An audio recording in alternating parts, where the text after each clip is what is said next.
So the question here is, a ray of light is incident on one face of an equilateral prism at an angle 3/4 of the angle of the prism. Okay. If a ray passes symmetrically through the prism, find the angle of minimum deviation. तो question क्या पूछ रहा है, एक ray of light है, वो पास कर रहा है one face of the equilateral prism at an angle 3/4 of the angle of the prism. जितना एंगल ऑफ प्रिज्म है उसका 3/4 एंगल में वो पास कर रहा है.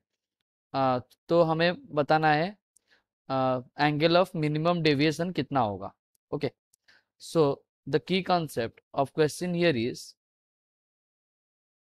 वी नो दैट हमारा जो एंगल ऑफ मिनिमम डेविएशन होता है वो क्या होगा, एंगल ऑफ मिनिमम डेविएशन, इसका फॉर्मूला क्या होता है, that is equals to d, that is the angle of minimum deviation, it is equals to 2i minus a. okay, 2i क्या होता है, i क्या होता है, angle of incidence, and a is the angle of prism.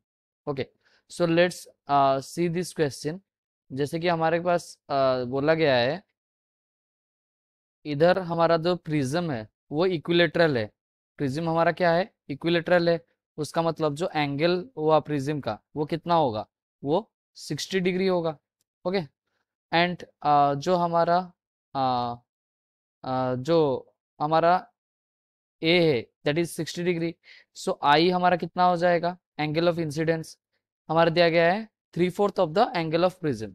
It means 3/4 into 60 degree, that will be equals to 45 degree. Okay, तो हमारा जो angle of incidence आ गया 45 degree and angle of prism आ गया 60 डिग्री. तो इस फॉर्मूला में पुट करते हैं, d is equals to, that is angle of minimum deviation will be equals to 2i minus a, that will be equals to 2 into 45 degree minus 60 degree.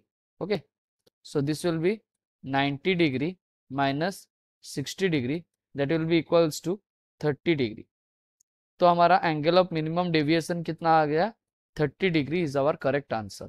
I hope so you understood it well. Best of luck. Thank you.